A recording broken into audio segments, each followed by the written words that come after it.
সিক্রেটাইজের গত পর্বে আপনারা দেখেছিলেন রাজধানীর মোহাম্মদপুরের অপরাধ জগতের ভয়াবহ চিত্রের একাংশ, যেখানে রাজা ছিলেন কবজি কাটা আনোয়ার। আনোয়ার ইতোমধ্যে গ্রেফতার হয়ে জেলখানায় আছে। আমরা আপনাদের কথা দিয়েছিলাম আনোয়ারের পেছনের শক্তিগুলোর সাথে পরিচয় করিয়ে দেব। আনোয়ার গ্রেফতারের পর তার পেছনের শক্তিশালী চক্রের সন্ধানে নেমেছে আইন শৃঙ্খলা বাহিনী। টিম সিক্রেটাইজ এ বিষয়ে কথা বলে রেব 2 এর সিনিয়র এএসপি খান আসিফ তপুর সঙ্গে। কবজিকাটা আনোয়ারকে ধরার পরে বিভিন্ন মাধ্যমে যে সংবাদগুলো আসছে যে পিছনের ব্যক্তিগুলো কারা বা পিছনের ইন্ধনদাতা কারা, এই বিষয়ে আমরা তথ্য সংগ্রহ চলমান আছে এবং যথাযথ তথ্য এবং আরো কনক্রিট এভিডেন্স পেলে আমরা তাদের বিরুদ্ধে ব্যবস্থা গ্রহণ করব। বিচ্ছিন্নভাবে যে তথ্যগুলো আমাদের কাছে আছে এগুলো আমরা এক জায়গায় করার চেষ্টা করছি। তিনি জানান, আমরা আনোয়ারের সঙ্গে জড়িত অন্যান্যদের তথ্য সংগ্রহ করছি। আপনারা যে তথ্য দিয়েছেন তা যাচাই বাছাই করা হচ্ছে। আমাদের লক্ষ্য মোহাম্মদপুরকে অপরাধ মুক্ত করা। বেসিক্যালি যে তথ্যগুলো আমাদের কাছে আসে এই তথ্যগুলো সবসময় আমরা নার্সিং করি এবং তথ্যের সপক্ষে প্রমাণাদি আমরা সংগ্রহ করার চেষ্টা করি এবং সেই অনুযায়ী যে ব্যবস্থাটা গ্রহণ করা প্রয়োজন আইন অনুযায়ী সেটা আমরা গ্রহণ করার চেষ্টা করি। তো যে ব্যক্তির কথা আপনি বললেন আমরা ওয়াকিবহাল হলাম, আমরা তথ্য সংগ্রহ করব। যদি আসলেই যে অভিযোগগুলো আসছে এগুলো সত্যতা থাকে তাহলে কর্তৃপক্ষের সিদ্ধান্ত অনুযায়ী এবং আইন অনুযায়ী ব্যবস্থা নেওয়া হবে। স্বস্তি আমরা কখনো স্বস্তিতে থাকি না। আমার ধারণা এখানকার মানুষ আমাদের অভিযানের যে সাফল্য এই সাফল্যের কারণে স্বস্তিতে থাকবে, বাট আমরা কখনোই স্বস্তিতে থাকি না। অর্থাৎ আমাদের যে স্যাটিসফ্যাকশন যে বিষয়টা এটা আমরা কখনোই স্যাটিসফাইড না যতক্ষণ না পর্যন্ত এখানকার ক্রাইম জিরোতে চলে আসে। এরই মধ্যে সিক্রেটাইজের অনুসন্ধানে আরো কয়েকটি নতুন নাম উঠে এসেছে, যাদের বিষয়ে কাজ শুরু করেছে র্যাব। আইন শৃঙ্খলা বাহিনীর কর্মকর্তারা আশাবাদী এই চক্রের মূল হোতাদের খুব শীঘ্রই আইনের আওতায় আনা সম্ভব হবে। কাদের কারণে এই অপরাধের ঘোড়া লাগামহীন ছুটছে এটাও স্পষ্ট হবে আমাদের আজকের প্রতিবেদনে। সুতরাং আজ আপনাদের দেখাবো এই আনোয়ার তৈরির কারিগর কারা।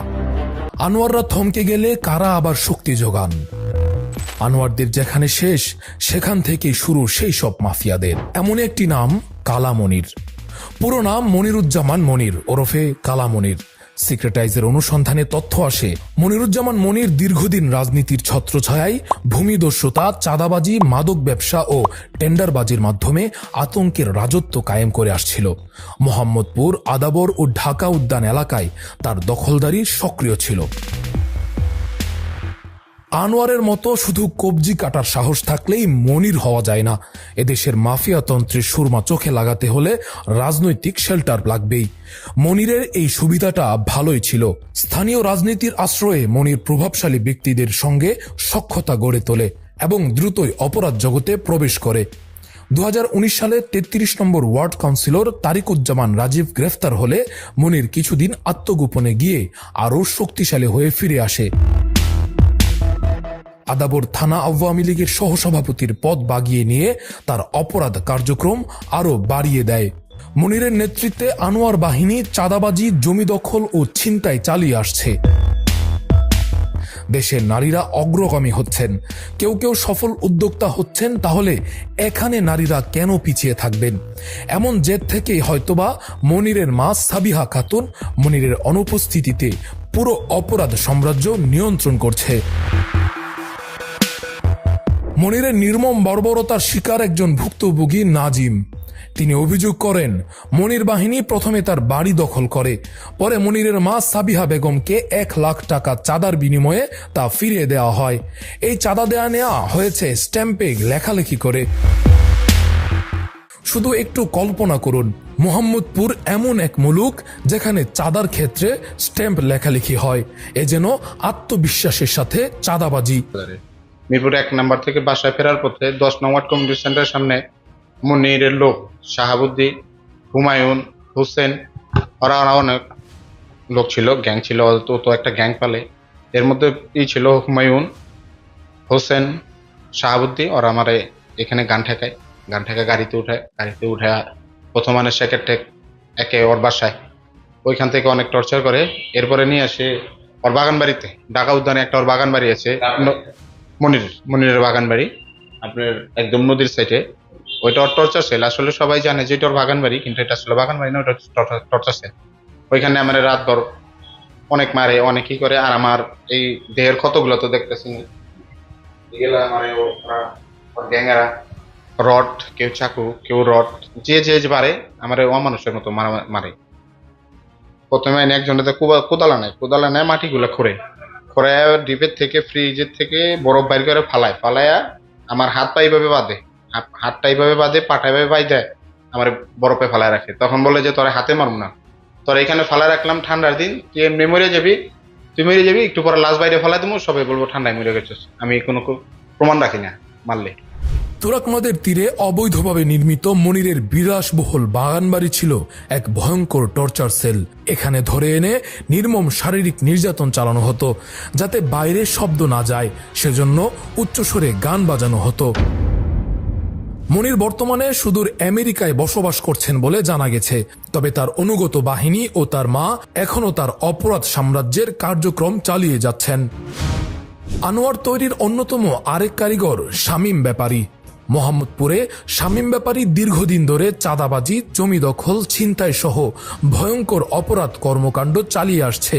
তার নির্দেশেই আনোয়ার গ্রুপের অন্যতম সক্রিয় সদস্য এক্সেল বাবু বুড়িগঙ্গা ফিলিং স্টেশন দখলে নেয়। তার পালিত সন্ত্রাসী বাহিনী পুরো এলাকা জুড়ে ত্রাসের রাজত্ব কায়েম করে আসছে। এই শামীম ব্যাপারী 2003 সালের বরকত হত্যা মামলার প্রধান আসামি। হত্যাকাণ্ডের পর তিনি দীর্ঘ 19 বছর ভারতে পলাতক ছিলেন। চাঞ্চল্যকর বিষয় হল, শামীম শুধু বাংলাদেশি নাগরিকই নন, বরং কৌশলে তিনি ভারতের নাগরিকত্ব বাগিয়ে নিয়েছেন। সিক্রেটাইজের অনুসন্ধানে উঠে আসে শামীমের রয়েছে ভারতীয় পরিচয়পত্র, আধার কার্ড এবং ভারতীয় পাসপোর্ট। এত বছর ধরে তিনি ভারতে আত্মগোপনে থাকলেও তার অপরাধমূলক কর্মকাণ্ড বাংলাদেশে সক্রিয় বিরাজমান। শামীম ব্যাপারী মোহাম্মদপুর থানা আওয়ামী লীগের সাংগঠনিক সম্পাদক আবু সায়েম শাহিনের সহোদর এবং সাবেক কাউন্সিলর আবু সাইদ ব্যাপারীর ছেলে। রাজনৈতিক পরিচয়কে ঢাল হিসেবে ব্যবহার করে তিনি বছরের পর বছর নানা অপরাধমূলক কর্মকাণ্ড চালিয়ে যাচ্ছেন। জুলাই অভ্যুত্থানে ছাত্র জনতার উপর হত্যাযজ্ঞ চালানোর জন্য ফ্যাসিস্ট আওয়ামী লীগ এবং অঙ্গ সংগঠনকে অর্থ দিয়ে সহায়তা এবং সন্ত্রাসী বাহিনী দিয়ে ছাত্র জনতার উপর হামলা চালানোর অভিযোগ রয়েছে শামীমের বিরুদ্ধে। এই ঘটনায় একটি মামলা হয়, যার প্রধান আসামি করা হয় শেখ হাসিনাকে। অন্য আসামিদের মধ্যে আছেন ওবায়দুল কাদের, আনিসুল হক, আসাদুজ্জামান খান কামাল, ফজলে নূর তাপস এবং শামীম ব্যাপারী ও কালামনির। ভারতে দীর্ঘদিন পলাতক জীবন শেষ করে দেশে এসে আরও দুর্দণ্ড প্রতাপের সাথে শামীম তার অপরাধ কার্যক্রমের বিস্তার ঘটাচ্ছেন। সিক্রেটাইজ শামীমের সাথে এক ভারতীয় নাগরিকের ঘনিষ্ঠতার তথ্য পায়। আমাদের বিস্তৃত অনুসন্ধানে উঠে আসে এই ভারতীয় ব্যক্তির সাথে ফ্যাসিস্ট আওয়ামী লীগের একাধিক এমপি মন্ত্রী, এর মধ্যে উল্লেখযোগ্য আওয়ামী লীগের নেতা সাবেক স্বরাষ্ট্রমন্ত্রী আসাদুজ্জামান খান কামাল, সাবেক খাদ্যমন্ত্রী সাধন চন্দ্র মজুমদার সহ আরও কয়েকজন নেতাকর্মীর ঘনিষ্ঠ সখ্যতা রয়েছে। টিম সিক্রেটাইজের বিস্তারিত তদন্তে আরও রহস্যময় তথ্য সামনে আসে, আর তা হল সেই ভারতীয় নাগরিক কোনো সাধারণ নাগরিক নন। তিনি এতটাই পাওয়ারফুল ছিলেন যে যিনি বেশ কয়েকবার ফ্যাসিস্ট হাসিনার সাক্ষাৎ পেয়েছেন।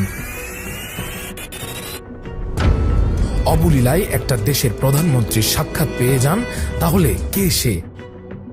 তার ব্যাকগ্রাউন্ডই বাকি।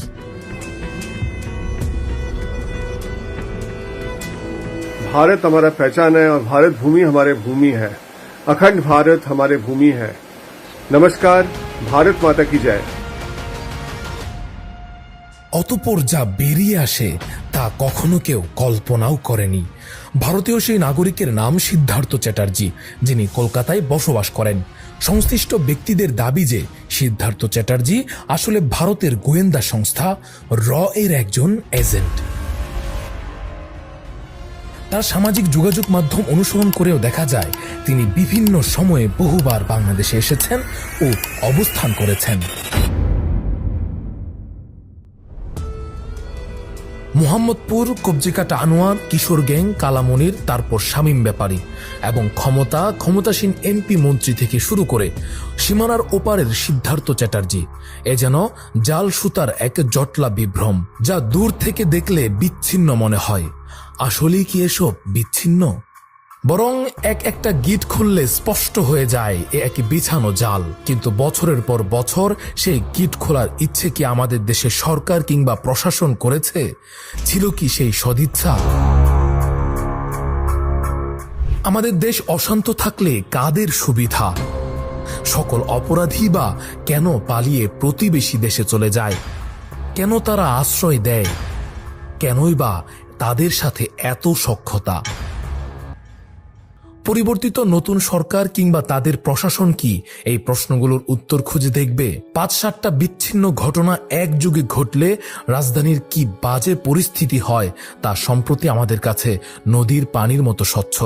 তার সাথে যদি যোগ হয় গুজব সেল, তাহলে তো কথাই নেই। সুতরাং বিচ্ছিন্ন ঘটনাকে সবসময় বিচ্ছিন্নভাবে রেখে না দেয়াই ভালো। এই ভালোটা যদি সরকার করতে পারে তাহলে মানুষের জন্য ভালো, দেশের জন্য ভালো। সিক্রেটাইজ দেশ ও মানুষের জন্য ভালো চায়, কল্যাণ চায়। সেই চাওয়া থেকে আগামী কোনো পর্বে হাজির হব। সেই পর্যন্ত ভালো থাকবেন। ধন্যবাদ।